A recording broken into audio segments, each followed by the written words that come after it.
All right. Hello, everyone, and welcome to my YouTube channel. My name is Jay. My YouTube and Twitter names go by J Trades Futures. Um, this is the start to a weekly outlook series that I will be posting once a week, just as a proof of concept, and because I know it's going to help out a lot of new traders that are unaware of what point of interest to choose from or where to look for overall direction in the market and how to identify true market structure. I'm also hoping that with this series, it helps show people how to plan for the week, plan ahead for the week, literally know what days to trade, what not to trade, what days to and what times to execute trades. And yes, I am an ICT trader, which many people are going to hate on. I really don't care. I'm not here to say that ICT is the best strategy. I actually think anyone can make money with any strategy. It just happens to be my personal strategy that fits my personal interest. And if you want to go into a rabbit hole about how I think the market prints price, we can do that at a different time. But with this Outlook series, I will proof of concept, show that ICT can be systematic when you know what you're looking for. And when you know what you're looking for, you know what to avoid. You don't need more trades and stick to the higher probability trades. This will drastically improve your risk reward and your profit factor when trying to pass all these funded accounts. And with that being said, let's get into it. So every week, I start off with looking at Forex Factory. If you do not know what that is, Forex Factory is a website where you can go and check out the economic data on a weekly basis. It shows everything from low impact news to medium impact news, high impact news, and even bank holidays. I have mine filtered to the USD only because I am a futures trader. I primarily focus on the US futures assets. I primarily execute on the Nasdaq. If you trade anything else, don't worry, you can still use the US dollar to plan for your week. If you are trading any Forex pairs like Euro USD or the Gold British Pound USD, this also helps with that as well. And these concepts can be applied to any asset, just as Michael has said in many of his videos. Let's move forward. So Monday is a no high impact news Monday.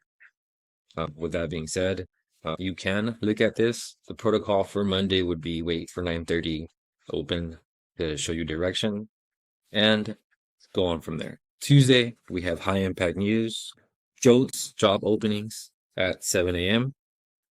I personally would wait until that news release has been executed, so you're not on the wrong side of the market or get wicked out with something that you shouldn't have done. So be patient on Tuesday, wait for that news to come out, and then look to hunt. On Wednesday, we have news at 5:30, and then we have the big one, the FOMC fund rate comes out at 11 a.m. I also want to point out that I have this in my time zone. I am in the west coast of America, so I am on Pacific Standard Time. Uh, so you guys can go ahead and do the math for yourself on that.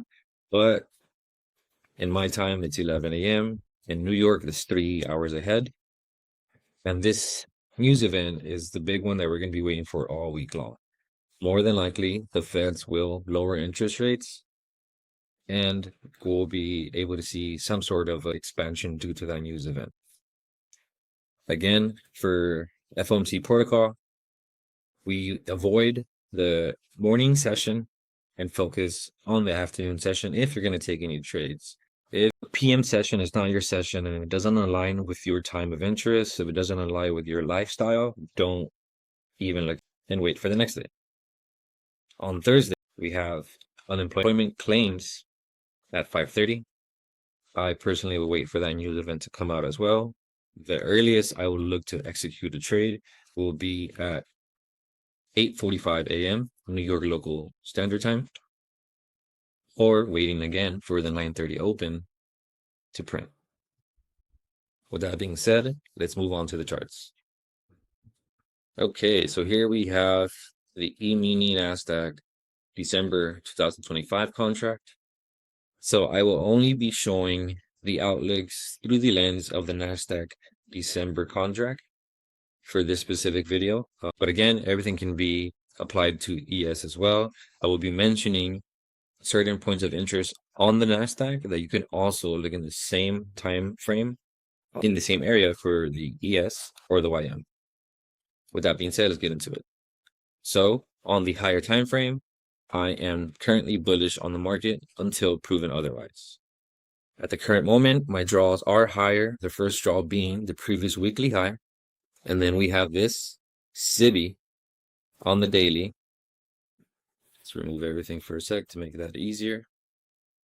On the daily time frame, we have this SIBI that has not been traded into that I expect price to draw into this week.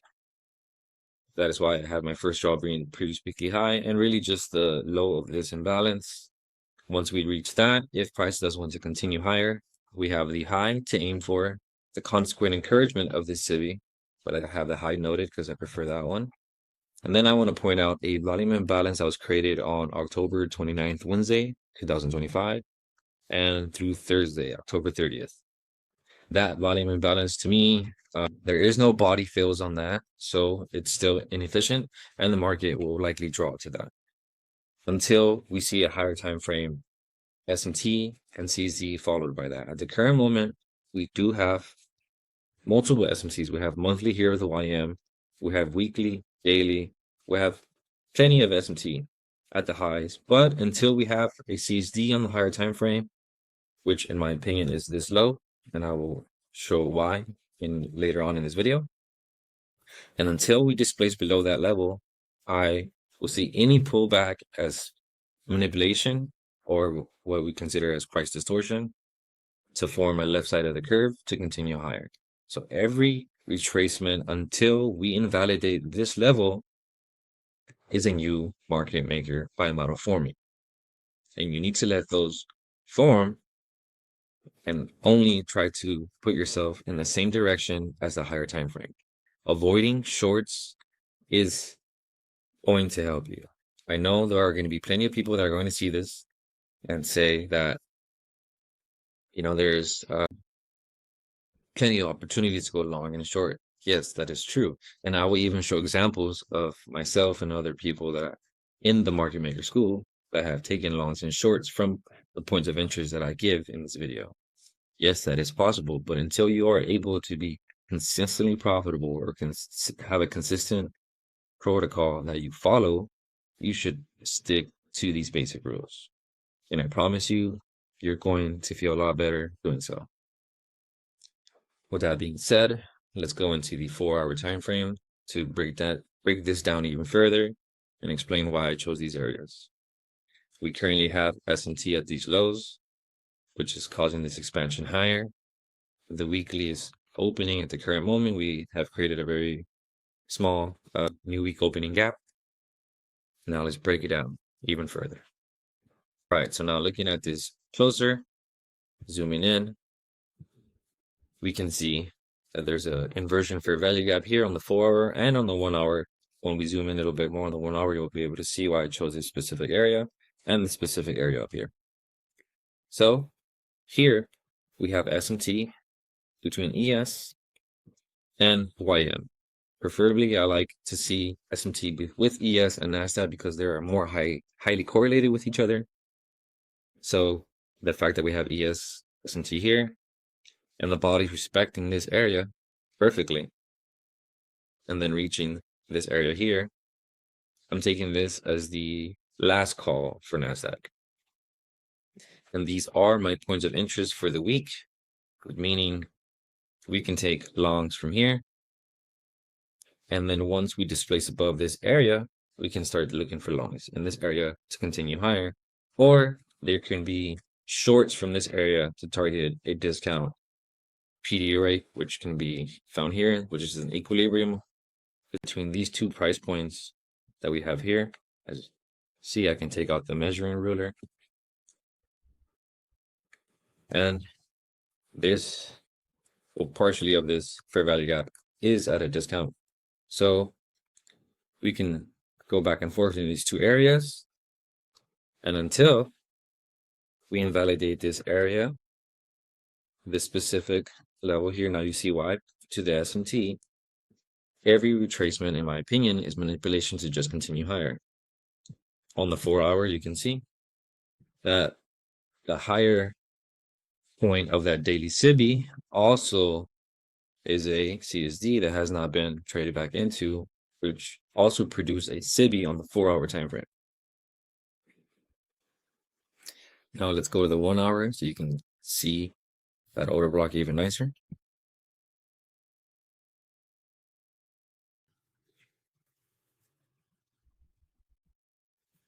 We had a cracking correlation at these highs that you can go investigate for yourself. We then produce a CSD. We have high, low, lower high, and then a displacement through that is a CSD. Price then trades back into it perfectly, back into this order block to then massively come lower. Now, with that being said, that is an area of interest for me. And then here, you can see how this same area was used multiple times to react to price. And with these same points of interest that we give here on the Market Maker School, on a daily basis, we update our points of interest. And there was multiple opportunities throughout the week that plenty of the members took. Here on Tuesday, you can see there was a long opportunity in the 8 a.m. session. On Wednesday, from the same point of interest. On Thursday, from the same point of interest. And on Friday, even a TGIF model presented itself to continue and attack what would normally be anywhere from a 20% to a 30% pullback of the weekly range. And that was achieved from this move here to here. And with that being said, these are my points of interest for the week.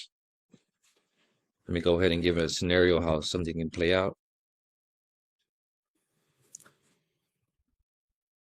So now let's say the week opens, we can trade to here, to then come up to here, to continue higher. We can also even come take previous daily low, form another low here. Again, use it as support on price, then use these areas here to continue higher. I would love to see it come lower, form some sort of SMT here with ES or the Dow Jones, and then continue higher. Here, it's even better. Or we can just continue pushing higher. I would wait for us to close above this area, displace above it, return back in the morning session with some sort of SMT on whether it's Monday, Tuesday, or Wednesday, to then continue higher into that city. So now I want to go ahead and show you guys our Discord here at the Market Maker School.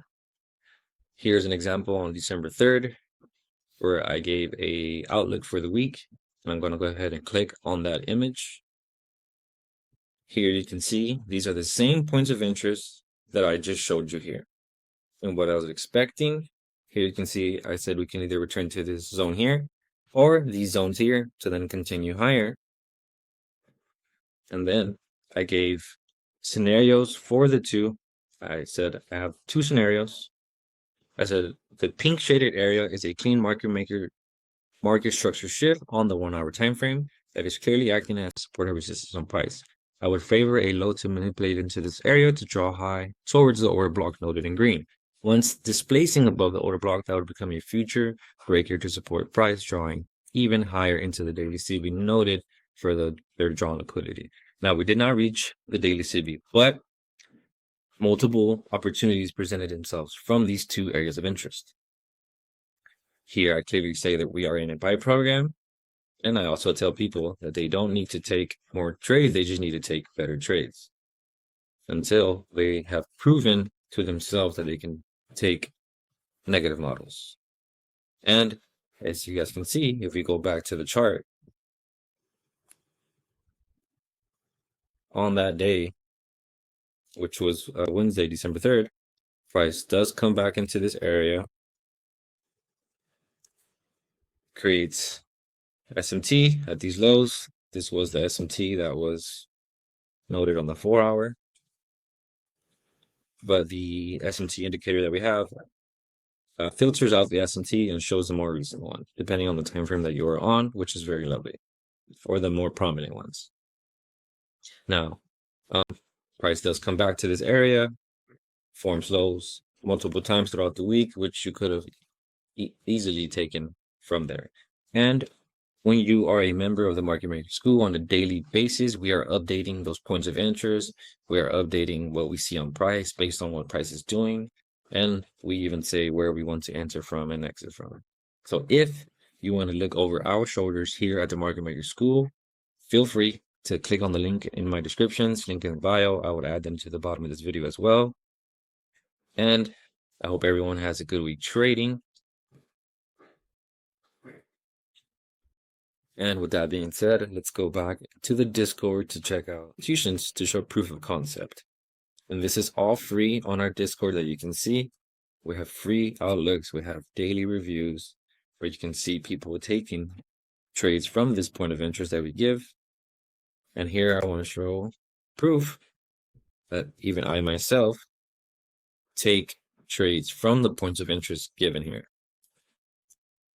So now if we zoom in on this price, you see 531 around the area where I entered, and I literally bottom tick this market maker buy model while taking a partial here and here. I was aiming for higher price, which was going towards that daily SIBI that we had here. This was a high engineer right before it. And here you can see that I had one last contract just to see if I can try to get that high, which I had trailed to this specific low because we had S&T here and here. And then price ends up coming out to take me out, which then I exited. This specific time that I entered was at 11:06, which is why you see I have this 6 noted here. And we also have indicators that help give us, when we see here, we see 3, 9, 3. All these lows are swing lows that are either power 3 sequence or power 3 time. And if you want to know, again, more how we use these times and specific macros as well, this indicator is also provided for you when you join the Market Maker School. Here you can see me taking longs from that same area. And you can also see here another mentor that you get access to at the Market Maker School taking shorts. You can see the price here, 25,761. That's a point of interest that we gave. That is the green zone on the outlook. Here, he was able to take a short to trade back into, and then eventually price retraced. So yes, it is possible to take shorts and longs from both these areas of interest, but in my humble opinion, until you are consistently able to pull profits from the market, you should minimize your trades and you will feel so much better, and taking less trades miraculously helps your P&L more than you could imagine. Recap. We have scenario 1, scenario 2, to then continue higher to trade into this daily SIBI, this volume imbalance, and then eventually to take the all-time high. The all-time high would be my final draw for the week because that would be a pretty massive expansion. That's a 600-point move. After we take that high, I would then sit on my hands and wait for more price action to print. With that being said, good luck and good trading everyone this week. Stay disciplined.